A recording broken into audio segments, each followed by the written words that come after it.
Good morning विद्यार्थ्यांनो. अगा इयत्ता 6वी त्याच्यामध्ये आज आपण भूगोल विषयामधला तिसरा पाठ पाहणार आहोत. त्याचं नाव आहे पृथ्वीगोल नकाशा तुलना व क्षेत्र भेट. बघा मुलांना, पृथ्वीगोलावर अक्षवृत्ते आणि रेखावृत्ते कशी काढली जातात आणि त्यावरून त्यांची स्थान निश्चिती कशी केली जाते हे आपण पाठीमागच्या दोन्ही धड्यामध्ये अभ्यास केलेला आहे. आता या पाठामध्ये आपण पृथ्वीगोल आणि नकाशा यांच्यामधील फरक अभ्यासणार आहोत.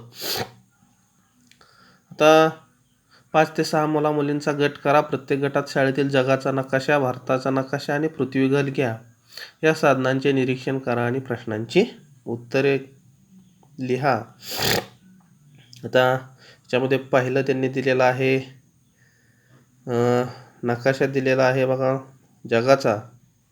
याच्यामध्ये 7 खंड आणि 4 महासागर आहेत. पॅसिफिक महासागर, अटलांटिक महासागर, हिंदी महासागर आणि दक्षिण महासागर आणि पॅसिफिक महासागर. आणि 7 खंड युरोप, आशिया, आफ्रिका, उत्तर अमेरिका, दक्षिण अमेरिका, ऑस्ट्रेलिया आणि अंटार्क्टिका. त्याच्यानंतर पृथ्वीगोलचं बघितलेलं आहे. प्रश्न आहे, कोणते साधन सपाट आहे, कोणते साधन गोलाकार आहे. आता पृथ्वी गोलाकार आहे, भारताचा नकाशा आणि जगाचा नकाशा सपाट आहे. कोणत्या साधनामुळे तुम्ही पृथ्वीचे पूर्ण क्षेत्र एकाच वेळी पाहू शकता? पृथ्वीगोलामुळे. कोणत्या साधनाने पृथ्वीची एका वेळी एकच बाजू पाहता येते? त्याच्यानंतर विशिष्ट प्रदेशात जसे देश, राज्य ते तपशील अभ्यास करणे. यापैकी कोणते साधन वापराल? नकाशा. कोणत्या साहित्यास पृथ्वीची प्रतिकृती म्हणता येईल? निरीक्षणावरून आपल्याला असं लक्षात येईल की नकाशा हे द्विमिती असतात, तर पृथ्वीगोल हा त्रिमिती असतो. बघा, द्विमितीय घटकाला लांबी आणि रुंदी असते. द्विमितीय घटकाला लांबी आणि रुंदी असते म्हणजे नकाशाला.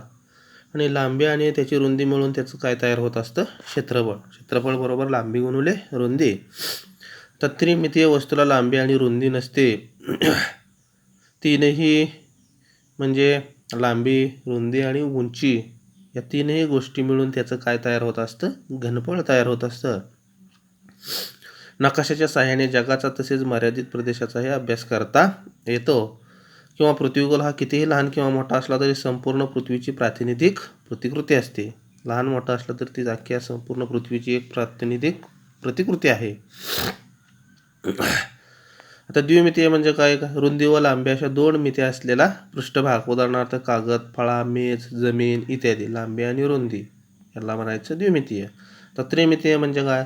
रुंदी, लांबी व उंची असलेला पृष्ठभाग. उदाहरणार्थ डस्टर, डबा, पेला, तांब्या, डोंगर, चंद्र इत्यादी. नेक्स्ट पॉईंट आहे बघा भौगोलिक सहल, त्याला म्हणायचं क्षेत्रभेट. ज्या शाळेमधनं बघा अशा काही सहली काढाव्या लागतात किंवा भौगोलिक ठिकाणांना भेटी देणे, त्याला क्षेत्रभेट असं म्हणायचं. भौगोलिक सहल ही भूगोल विषयासाठी अत्यंत महत्त्वाची अभ्यास पद्धती आहे. यात एखाद्या क्षेत्राला भेट देण्यात येते. क्षेत्रभेटीमुळे त्या ठिकाणची भौगोलिक, सामाजिक परिस्थिती जाणून घेता येते. त्याचप्रमाणे स्थानिक लोकांशी प्रत्यक्षपणे चर्चा करण्याची संधी मिळते. भौगोलिक स्थिती जाणून घेण्यासाठी शिक्षकांच्या मार्गदर्शनाखाली पुढीलपैकी एखाद्या ठिकाणाला अवश्य भेट द्या. उदाहरणार्थ नक्षत्रालय, डाकघर म्हणजे पोस्ट खातं, बसस्थानक, मॉल, डोंगर, समुद्रकिनारा, लघुउद्योग केंद्र इत्यादी ठिकाणी आढळलेल्या विविध बाबींची माहिती घ्या. निरीक्षणं नोंदवा.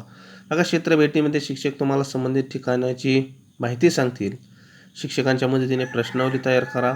आवश्यकता असेल तेथे मुलाखती घ्या आणि त्यांच्या नोंदी ठेवा. चित्रे काढा, रेखाटने तयार करा. अशा पद्धतीनं तुम्ही या भौगोलिक सहली काढू शकता.